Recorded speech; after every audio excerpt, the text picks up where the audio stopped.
যাওয়া বছর আমরা অরুণাচল গেছিলাম, তখনকার বরফের টাইম আছিল আর আমরা বরফের জন্য অরুণাচল গেছিলাম। এটা যাওয়ার টাইমে সেলাপাসের জায়গাহানি ইনো তখনকাও তো বরফ পড়ে নাই, অল্প অল্প বরফ পড়তে আসিল। চাষির উঠতে বহুত কষ্ট হইতেছে। আর কষ্টরই কথা এই জায়গাহানির মধ্যে মানে জায়গাটা বহুত উঁচা তো, আর যখনকার বরফ পড়ে তখনকার অক্সিজেনের মাত্রাটা কমে জায়গা ভাই পাত্র মানুষ রে। আমি ব্লগিং করা তো বাদই দিছিলাম, কিন্তু আমি আগের থেকে ভিডিও কয়টা বানায় রাখছিলাম, কিন্তু ব্লগিং বাদ দিছিলাম দেখে আর এলে এডিট সেডিট করে নাই। আজকে ভাবলাম যে ঠান্ডা দিছে তো এই জন্য আবার এলে বাইক করে হ্যাঁ এডিট করতেছি। চেলাপাসের এই লেকটার সাইডের এইখানির মধ্যে ভালো করে বরফ পড়ে নাই, তাই শরীরের মধ্যে লাগলে বহুত দুঃখ পাওয়া যায়। আর এই লেকটার মধ্যে ভালো করে বরফ পড়ে নাই, কিছু জায়গাত বরফ আর ওই কিছু দূরে পানি পানি যে দেখা গেছে কোনো বরফ পড়ে হারে নাই এখনো। আমার মতন যদি চিল্লিত খেলাবার চান তাহলে এইটাই পারফেক্ট টাইম অরুণাচল যাওয়ার। এই টাইমে বরফ পড়তেছে, আর জানুয়ারি আর ডিসেম্বর এই দুইটা মাসে বরফ পড়ে। যেহেতু এখনো ভালো করে বরফ পড়ে হারে নাই সেজন্য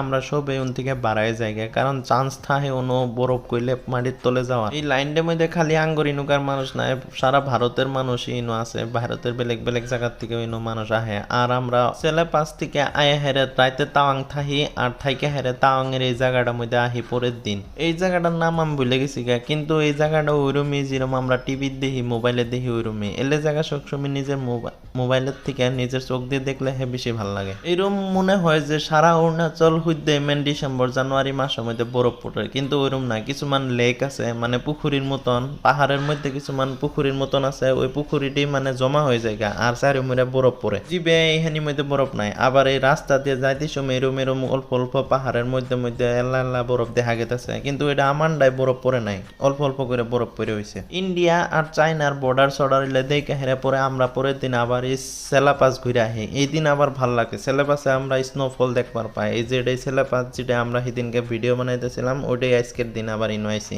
আঙ্গুর কপালি ভালা নাকি আমরা সব দেখবার পাই।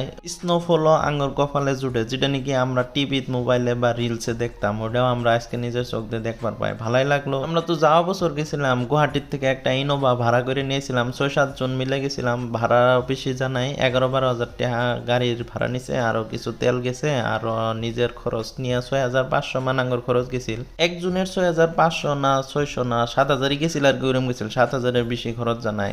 আর সেরা মানুষ গেলে তো খরচ কমই হবো, 4-5 জন এক লগে থাকা যায়, কিন্তু লেডিস গেলে অল্প খরচটা বেশি হবো। লেডিস মানেই এক্সপেন্সিভ।